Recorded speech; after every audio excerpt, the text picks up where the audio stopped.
Hello, geometry students. Welcome back to Trig Day 3.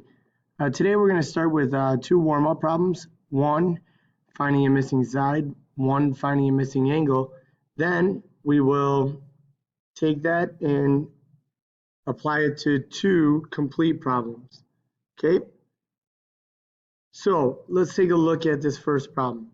Here, x is a side. All right? So anytime we're using trig to find a missing side, first thing we do is we highlight the angle we know. We label the sides accordingly. So we know this 16-degree angle. The side opposite is 13. The side we're looking for is the hypotenuse. And if we write our little SOHCAHTOA at the top, we will see that opposite and hypotenuse deal with sine. So here we're going to go ahead and set up our trig ratio. Right, so we're going to use sine. The angle measure is 16, so we input that is equal to, the side opposite is 13, the hypotenuse is x.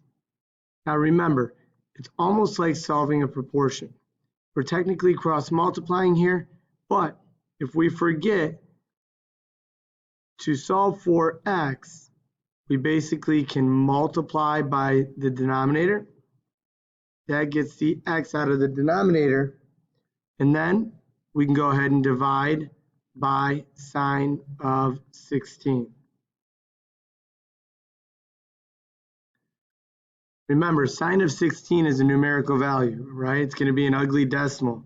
So when you put it in your calculator, right, you'll get a decimal. So you put it in the calculator as 13 divided by sine of 16. And that will give you x is about 47.2. Okay, the key here is to know if I have sine of 16 is equal to 13 over x. When x is in the denominator, notice what happens. X and sine 16 switch spots. Okay, so the value of x for this problem is 47.2. All right, the next problem is finding this missing angle. Okay, now if I look at the angle I am looking for, okay, what I'm going to do is label the sides accordingly. Obviously, the hypotenuse is the easiest one to identify here. Now, the leg we're given is a leg that helps make up that angle. So therefore, we know that's the adjacent. And again, if we write our SOHCAHTOA at the top, if we're given adjacent and hypotenuse, that tells us we can go ahead and use cosine. So we set up our trig ratio. Cosine of, how many degrees is that? We don't know, so I'll call that x, is equal to, the adjacent side is 38. Right? The hypotenuse is 58. Now remember, when we're solving for angles, to get rid of this cos, I have to use the inverse cosine. What I do to one side, I have to do to the other side. So this gives us x is equal to the inverse cosine of 38 over 58. Now, in most calculators, right, you'll hit the second button, cosine, then all you do is put 38 divided by 58 in, and when you hit equals, you should get an angle measure, all right?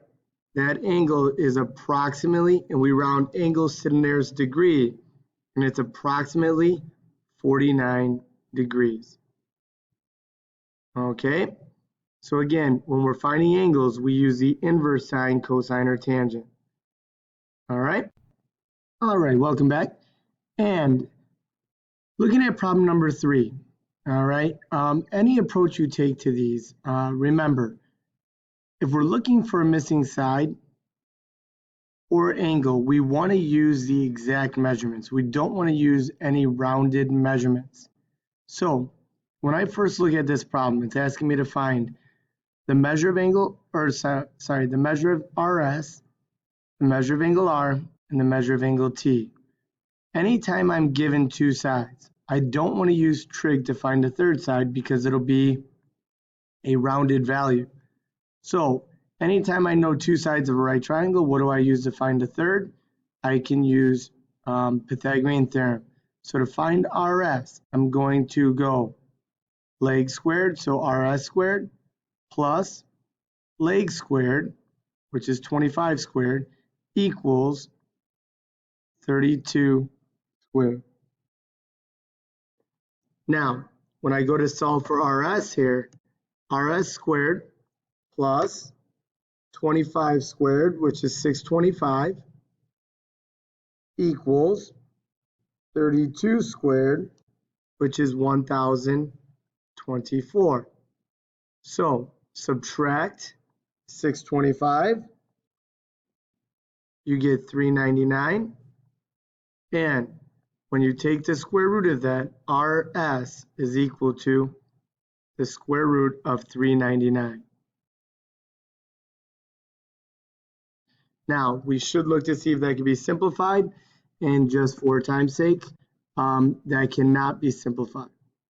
Now, although we know RS, when we go to find these missing angles, you don't want to go through using that radical because it makes things difficult, and if you use the decimal value, it ends up being a rounded value.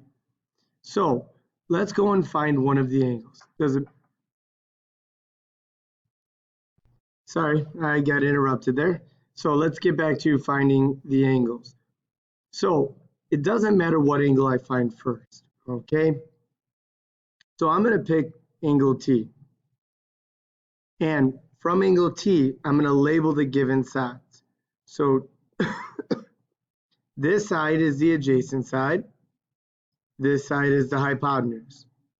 So trig ratio that goes with adjacent and hypotenuse is cosine. So I know I'm going to say cosine of angle T is equal to adjacent 25 over the hypotenuse 32. Remember, anytime I'm looking for an angle, I use the inverse cosine of 25 over 32. So I pull out my calculator. I'm going to go second, then I'm going to hit the cosine button. I'm going to go 25 divided by 32, close the parenthesis, and I'm going to hit enter. Now, notice this is not right. This cannot be right. The reason is when you're in your calculator, if you're getting ugly numbers, you have to click mode. Make sure your calculator is in degree mode. Second, quit out of it. So let's try that again. Second, cosine 25 divided by 32. And right away we get, if we round this to the nearest degree, that 0.6 tells us to round that up to 39 degrees. So angle T is approximately 39 degrees. Okay? Now, here's the thing. If I go and use trig to find angle R, right, I'm basically going to get the same thing if I just use the interior angle sum of a triangle. So once we know angle T, we know T is 39 degrees. We know this is 90 degrees. So to find R, all I would do is do 180 minus 90 minus 39 degrees, right? And that would give you 51 degrees. And you can see, if I were to use trig to find it, it would be the sine of R is equal to 25 over 32, opposite over hypotenuse. And if you use the inverse sine of that, right, I go ahead and I say inverse sine 25 divided by 32. 32, hit enter. You get about 51.3 degrees, which would round to 51 degrees. So no matter which way you do it, you can use trig twice to find both angles, or you can find one angle using trig and the interior angle sum to find the second angle. All right, let's move on to the next problem. Okay, so when we're looking at this problem, it's a little bit different. Notice here we're looking for two sides and an angle, okay? Now, with these type of problems, I always start with the angles, right? Because right away, if you think about it, I have a triangle with a 90-degree angle, a 20-degree angle. What am I going to use to find a third? Well, what do all three angles have to add up to? 180. So 180 minus 90 minus 20 tells you angle O is going to be 70 degrees. Now again, it doesn't matter which angle, or I should say acute angle I use, right, to find the sides. And it doesn't matter which side I start with. So looking at this, I'm going to start by looking for Rn. So to find Rn, I can use a 70-degree angle or a 20. I'm going to go ahead and use the 20-degree angle. From the 20-degree angle, this is the side adjacent. This is the hypotenuse. So right away, adjacent and hypotenuse is cosine. So the cosine of 20 degrees is equal to Rn over 35. Now, anytime we have this in a denominator, we know we are going to multiply both sides by that to find it. So Rn is equal to 35 times the cosine of 20 degrees. So Rn is equal to, we go to our handy dandy calculator, and all I do, 35 cos 20, hit enter, and the length of this side, we're going to round to the nearest tenth, is about 32.9. Okay, so that's about 32.9.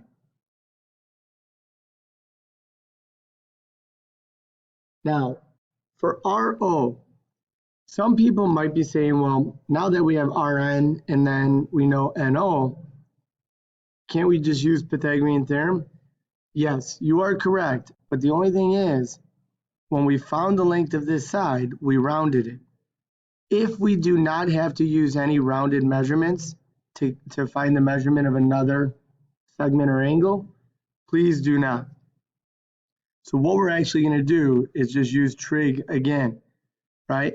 So I'm going to go ahead and find RO. Again, I can use the 70-degree angle or the 20. Since I used the 20-degree angle on the last one, I'll use it again. But now this is the side opposite. So to find this side, we're going to use sine. So the sine of 20 degrees is equal to the side opposite over hypotenuse. And right away again, all we're going to do is multiply both sides by 35, and RO is equal to 35 times the sine of 20 degrees, which, right away, go to the calculator. What do we say? 35 times the sine of 20, and you get about 11.97, but the 7 would bump the 9 up, and then the 9 would bump the 11 up. So this would actually round to approximately 12 units long. And the problem is done. So again, to summarize everything real quickly, right? Find the third angle using the interior angle sum of a triangle.